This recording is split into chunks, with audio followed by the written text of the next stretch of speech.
Good morning. This is about my fourth time lucky. Just remembered to turn on the mic there.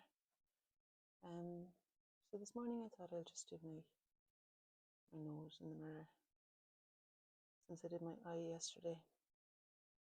I'm going to mix, I don't know if you can see this in the video, a palette. I'm going to mix some cadmium red with some sap green, just to get some sort of skin colour. I'm seeing here in the mirror this kind of shadow cast, I guess, by my nose, and yes, there's a light on the bridge of the nose and a shadow to the right of that. Pretty straight all the way up towards my eye, and then down for the nostril on the right hand side.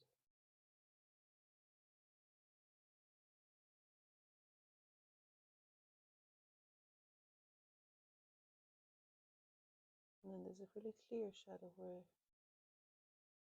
the nostril, the flesh of the nostril stops, and the skin below it starts, and that skin could be maybe a little bit cooler, greener maybe. I might just paint that in there because that's actually darker than the skin on the nostril itself. This shadow cast by the nose here.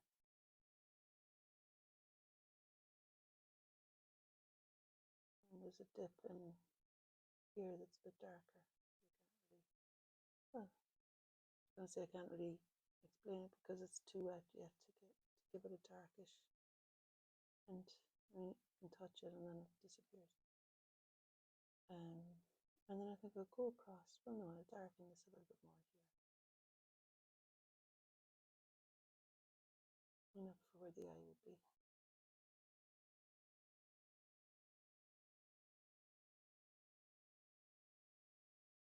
I think I'll move on now to a slightly smaller brush. I travel across the nose into alizarin crimson, mixed with the two colours that were already on the palette, sap green and cadmium red. It was more of an instinctual thing there to reach for the alizarin crimson. I thought I was aiming for the cadmium, but the alizarin is a good colour because I think the veins, the blood close to the surface kind of roots is that colour. And on the nose, I feel like there is quite a, it's an extremity, isn't it? So it's gonna, I think the extremities seem to warm up and tone in colour.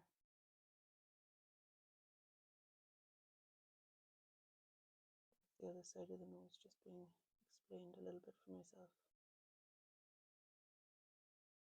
And there'll be the flesh of the nostril on this side, which is darker than the skin below it. On this side, the flesh of the nostril is going to be lighter than the skin below it. It's not actually lighter there, though. I could bridge that gap a little. Some of the same red as I move up to where the cavity of the nostril is located.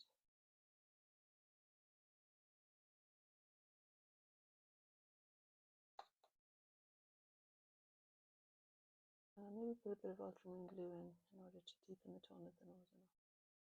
That area. Could get a smaller brush now, but for some reason I'm kind of stubbornly sticking to the bigger one. I feel like I can use the corner of it to explain the shape of the nostril.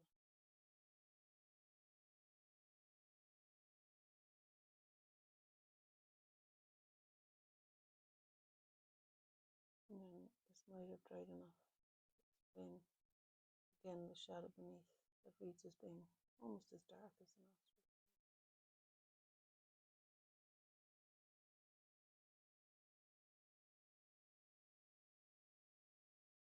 And it's dark, equally dark on this side, thinner.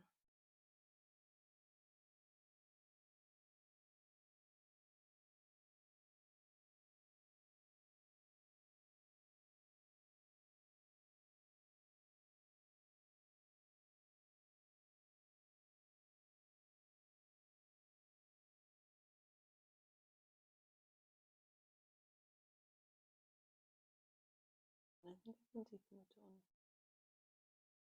the tone on this side too.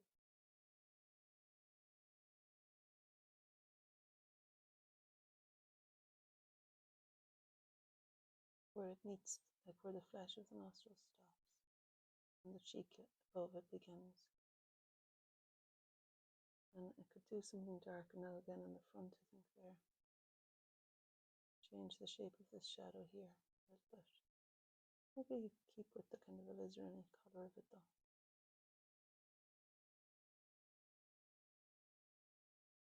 Just now that I've deepened other areas, I feel like this little bit explaining the underside of the nose to do with being deepened in tone a little. I'm just going to look that again. Each opportunity to look is valuable. There's something new will be perceived in every look, I think.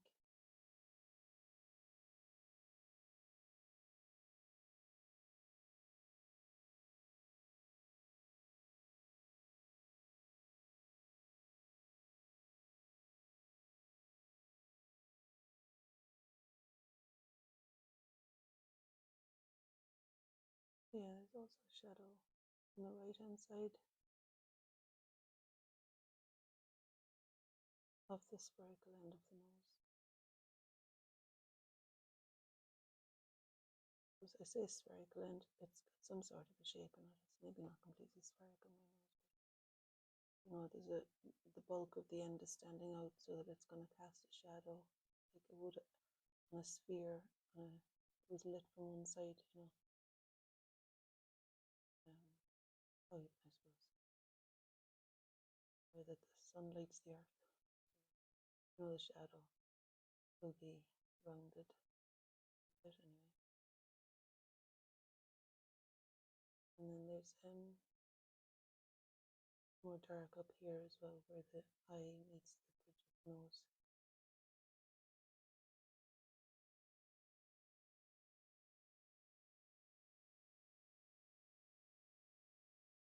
Of course, this is just one angle of the nose, looking at my own in the mirror. Really nice, so I'd recommend doing that. I often find that it settles me to sit and paint at the start of the day. I can manage it.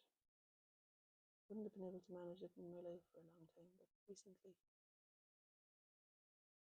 myself and the birds were like ships passing in the night now because I get up early, and so far they've been sleeping in various reasons.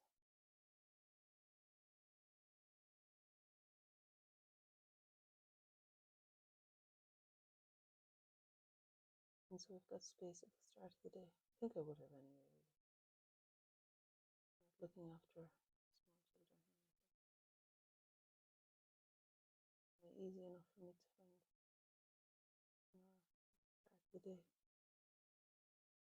Anyway, if you can manage it, it's quite a nice thing to connect it in yourself a bit. And it doesn't have to be painting yourself. It doesn't have to be a big venture into creative action, like some bit of what I find is setting something up the night before can often be helpful. It's a new thing I'm starting. Didn't set this up now, but I kind of knew where everything was. I had thought about where I could find paper. There's this is an offcut. I'm cutting the edges of the paintings off so that to take them to the photographer, just trimming the paintings. And there's a lot of good watercolor paper then, the bits of it left, so it's amazing. Made it easy for me. I'm going to work my way down, so I probably stop talking a minute because I want to get the little dip of the filtrum below the nose here, which has a kind of a greenish hint to it, I think. I'm just seeing how it relates to that shadow there. So to continue the line of the nostril there, I think that shadow sits below that line a little, so it drops down below.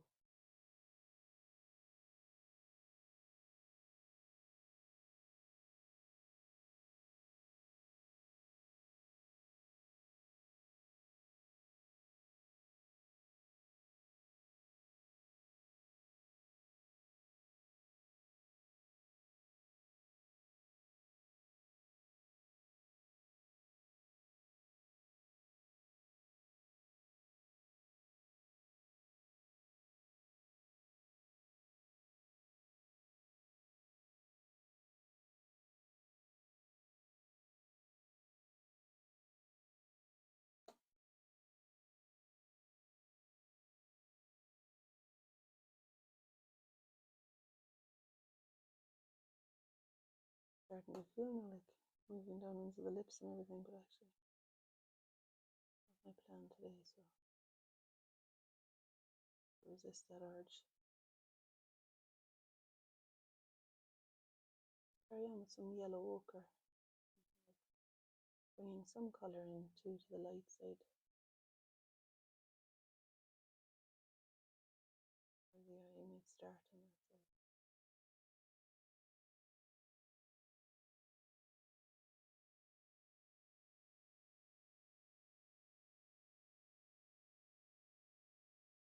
And making more of the salt green cadmium red mix. And deepen the tone of the shadow on the right hand side here again. Here's some alizarin crimson. And maybe just find a bridging shadow between this dark here and this dark here. And that might bridge those two.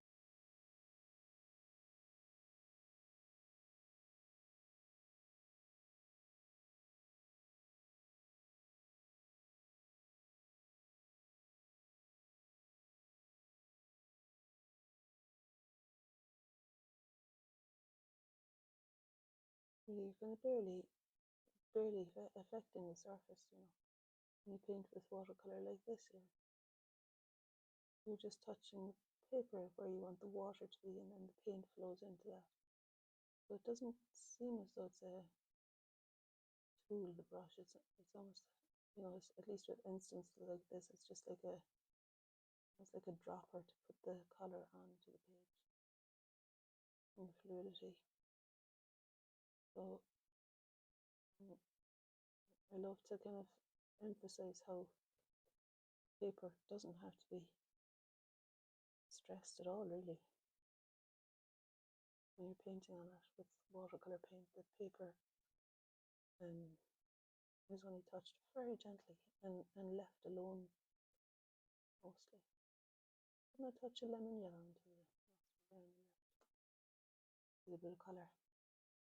Lemon yellow had a bit of red in it, so that's why it's not really very astringent.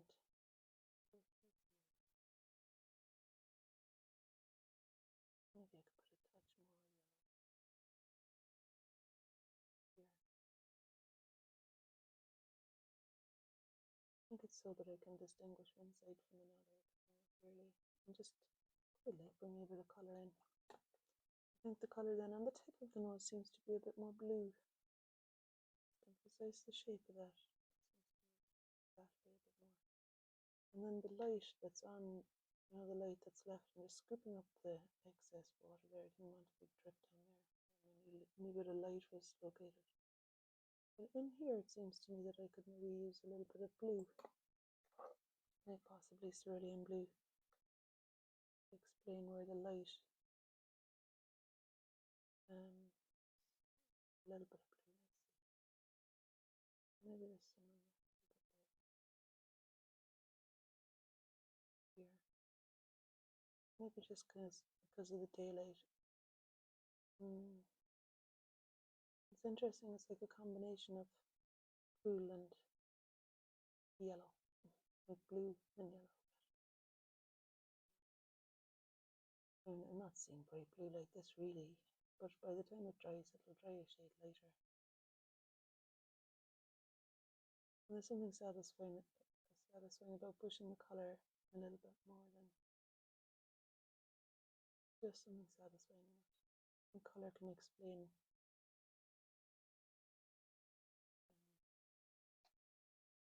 be one way of explaining a thing. Like we're not making a nose, I'm not using flesh to make the nose, so I'm selecting whatever I think it is going to explain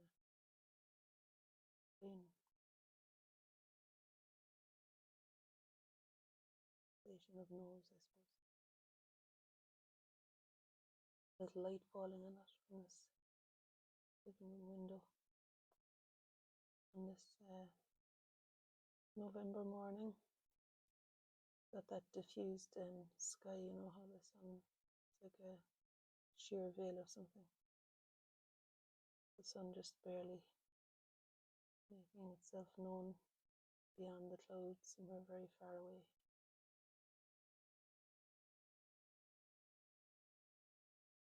I think I'm going to stop with that.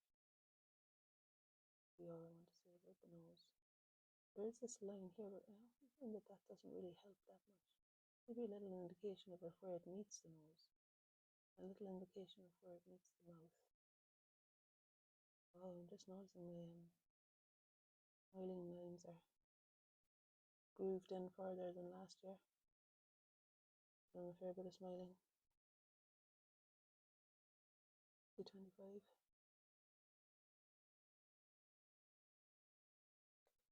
That's the thing, I suppose, looking at yourself regularly, painting yourself in the mirror, you kind of notice the geography of your surface of your face and how it changes over time. Documenting that change. Anyway, that's my documentation for today. Here it is. Oh. Yeah, there. Thanks for being with me. I could darken the nostrils a bit, couldn't I? Now that they're, I think I might do that before you go. I'll just use the 1/4 inch brush here. Funny, you know, the 1/4 inch brush is just a bit shorter than the others, and I really notice it doesn't sit in the cradle of my thumb as easily. You know, like this kind of allows me to, it balances there, but I can do something. Whereas this one, it doesn't reach that. If I'm doing something light, it's kind of liable to fall. What was I going to do? So I'll just use this one, and I'm going to make a dark color with, I think, the burnt sienna and the ultramarine blue.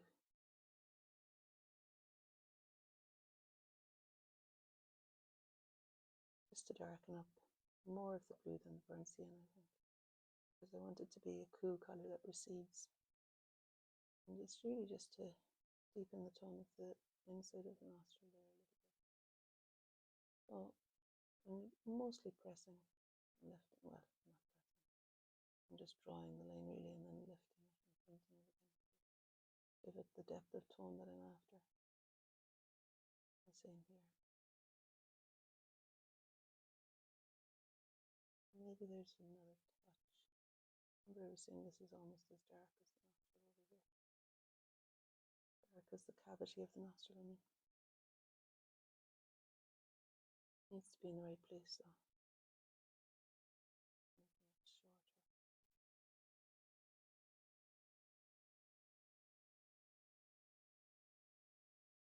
I'm not going to fiddle anymore with the tones around there. I might deepen that tone there. Tiny touch.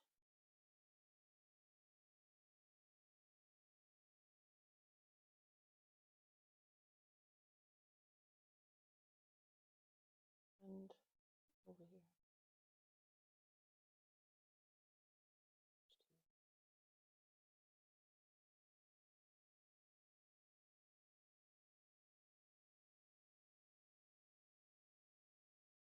This is,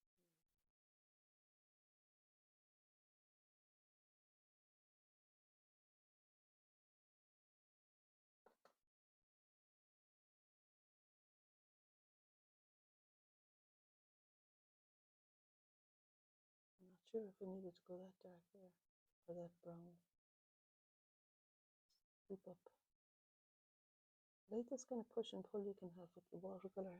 If you've put something in a little island, sometimes you're surprised, like by it being filled by another color that you hadn't really expected.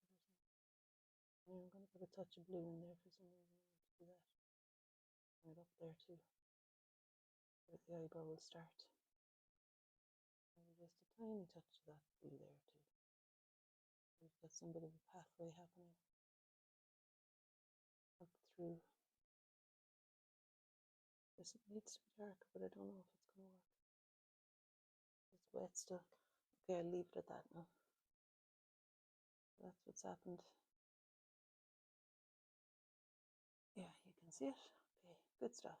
Thanks very much for joining me.